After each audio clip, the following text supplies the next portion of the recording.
Is it possible to actually make money in real estate and yet somehow post a loss, meaning you don't have to pay taxes? In fact, you might be even getting money back. Dude, it's mind-blowing, but that happens all the time in real estate. And today I'm gonna break it down for you exactly how that happens.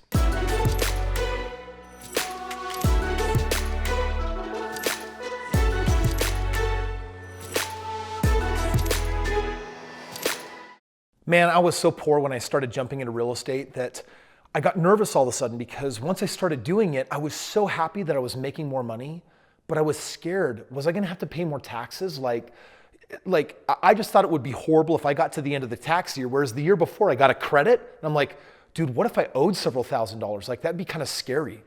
And so I didn't know exactly what was gonna happen, and I was totally surprised. The next year, tax season came around, and they gave me even more money back. And I thought, that can't be. Like, someone did my taxes wrong. How come it's this way? And for the next several years, guess what? I didn't have to pay money in taxes, because in real estate, it's totally possible for you to take a loss while actually making more money. Sounds wild. Let me break it down for you. How to take a loss while making money in real estate. There are 3 things that you need to be aware of. Now, there's many, but these are the 3 really big ones. The first one, you get to write off the interest, okay? So let me kind of break that down for you. When you buy a property, you have a mortgage, right? So if you have a tenant in there, you're gonna collect money. Let's say you're collecting $1,000 a month, but you have a rent payment of $800 a month. Most of that $800 is actually interest that the bank has front loaded, and you get to write all that off. So that's a good thing, because that counts against the income, and it makes your income drop substantially. It can wipe out 60 or 70% of your income right there, so it doesn't even look like you had any income. So that's a positive. But then the second thing happens is that you get to depreciate the property. Now, depreciation is really important that you understand this. It's basically a government made up tax rule that says you can write things off over a certain period of time. Like, I spent $10 on this really nice Artline 5109A pen, let's just say. And they said, well, you can write that off in 1 year. Well, I paid $10 for this. I get use out of it, but guess what happens at the end of the year? I get to go and say, uh-oh, I didn't make $100,000. It's actually $10 less than that. And if I'm in a 20% tax bracket, I save $2. 20%, $2 on this $10 pen. Well, they do the same thing in real estate. They say, well, you can actually depreciate it at over 27 and a half years. So let's just say for a moment that my house was 200 grand. I get to write that off over 27 and a half years. If I take 200 grand and I divide it by 27 and a half years, I'm basically going to pick up, I'm just doing rough math in my head, but I'm basically going to get to write off $6,000 a year. Now check it out. I brought in all this rental income, and then I get to write off all the interest. And let's say left over that year, let's say I actually made $5,000 on the property. Well, I'm gonna pay taxes on that $5,000, except I have $6,000 more to come against it, which $6,000 is more than enough to cover the entire amount, which means that I'm not gonna get taxed on 1 penny of that cash flow. Do you understand that?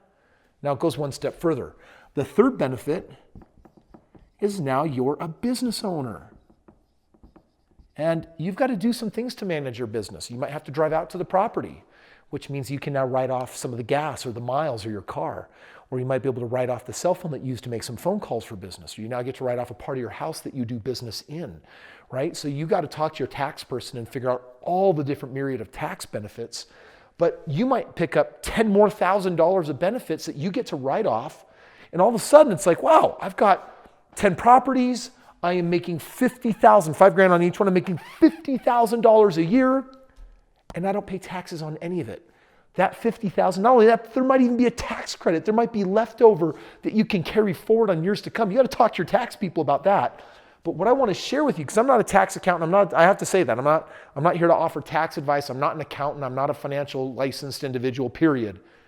But as you have these conversations with them, I want you to understand that you can actually make loads of money in real estate without necessarily paying taxes. Now, here's the bonus.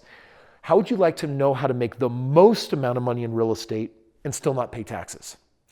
That's what, if you click the link below in this video and say, hey, Kris, I want to talk to your team about how to do that, we'll break it down for you.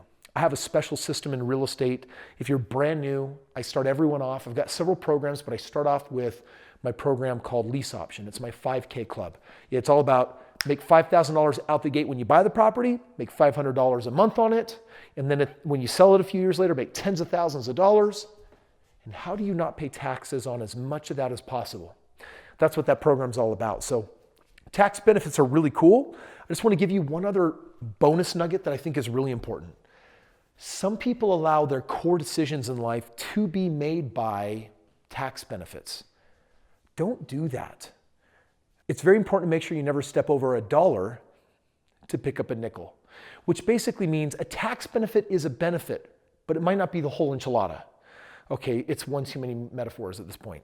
Bottom line is, make sure that you never make a decision to pick up a tax benefit when you could have done something different to make a whole lot more money. Does that make sense? I hope that makes more sense. Friends, thank you so much for watching today's video. Yes, you can absolutely post a profit, make great money, but have it really chalk up as a total loss to the IRS and government. Don't have to pay taxes on it. I didn't for the first many years until I started making like uber crazy money. And if you really want to know how to start this journey, and if you know that you need more real estate in your life, or if you're paying too much in taxes, you definitely don't own enough real estate.